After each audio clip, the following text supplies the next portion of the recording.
Today I'm sharing with you the top 5 mistakes that new virtual teachers are making that's preventing their virtual students from being engaged. Are you making any of these mistakes? Keep watching.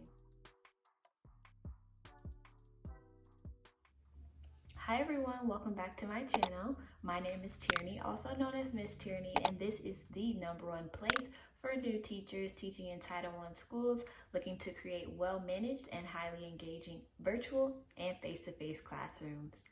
So in today's video, I'm sharing with you the top 5 mistakes that teachers are making that are preventing their virtual students from being engaged. The first thing that I'm seeing new teachers doing that is causing their virtual students to not be engaged is there's too much teacher talk.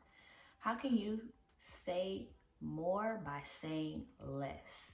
Okay, how can you zip it so that the students can talk?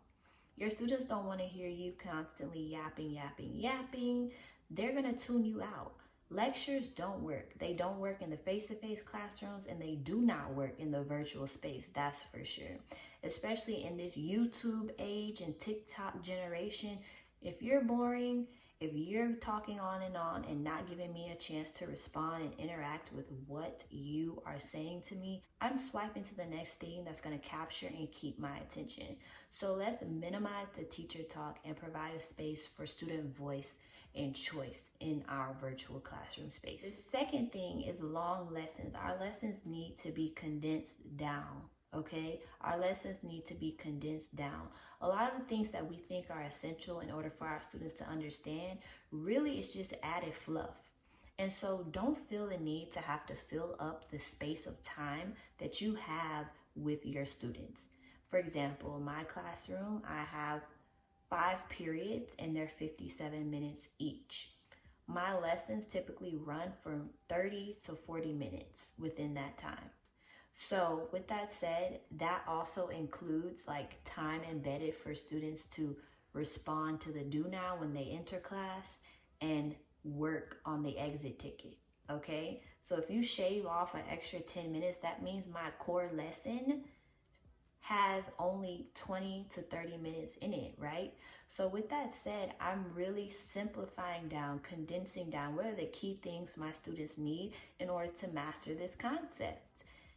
And my data is showing that even though I have shortened down my lessons, my students are still growing academically. The third thing is unclear expectations, okay? We need to make sure that whatever it is we want our students to do is articulated with full-blown clarity.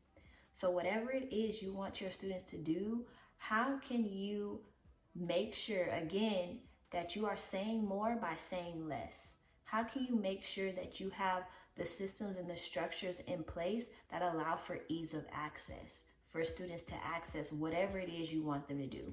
A lot of the times we think our students are defiant because they're not completing assignments or they're not doing work, but the fact of the matter is sometimes the issue is what we're telling them to do.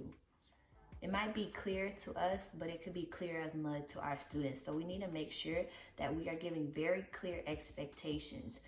That includes, what does it look like when students enter into your classroom? What is it that you want them to do? Have you clearly articulated this and made this a procedure and a routine where it becomes automatic for your kids?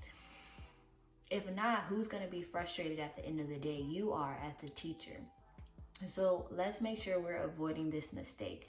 And one way that you can do that is by going ahead and joining in my free 4-part video mini course that is all centered around helping you, new teachers with 0 to 3 years of experience, increase virtual student engagement for your students.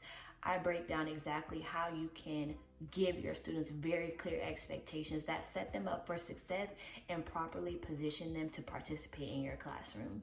Again, that is linked down below in the description. Another thing is that you are not doing enough checks for understanding within your lesson.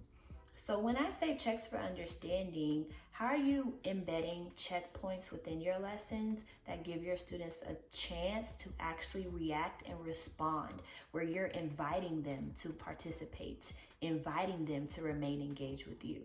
Do you have a chunk of 5 slides that you keep talking and talking and talking that your students haven't even been given an opportunity to stop, pause, reflect, and react to what you've given to them?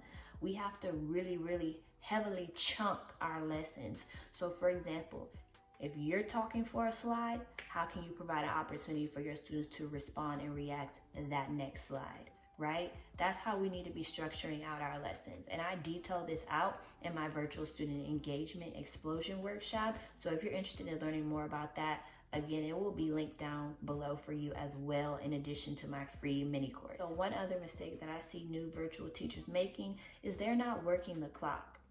That's why your students are taking all day to actually complete the assignments or not completing the assignments at all. There's no sense of urgency that you're providing for them within your classroom. So when you tell your students to do something, you need to align a time limit to that. Respond to the question on this pear deck. You have 1 minute and 30 seconds. Go. You have 45 seconds left. 30 seconds left. 10 seconds left. How are you creating that sense of urgency within your classroom? And how are you going to be doing that consistently for your students? So these are the top 5 mistakes that I'm seeing new virtual teachers making and that I want you to avoid so that you can ultimately increase student engagement for your students. Because you know, when you increase engagement for your students, then you're increasing their academic achievement. Leave a comment down below. Have you done any of these mistakes? It's okay, because we need to give ourselves grace, right? We're still figuring this out too.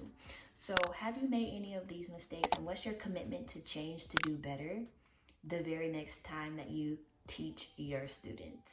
Go ahead and follow me on Instagram, like, comment, and subscribe to my channel, and I'll see you in the next video. Bye.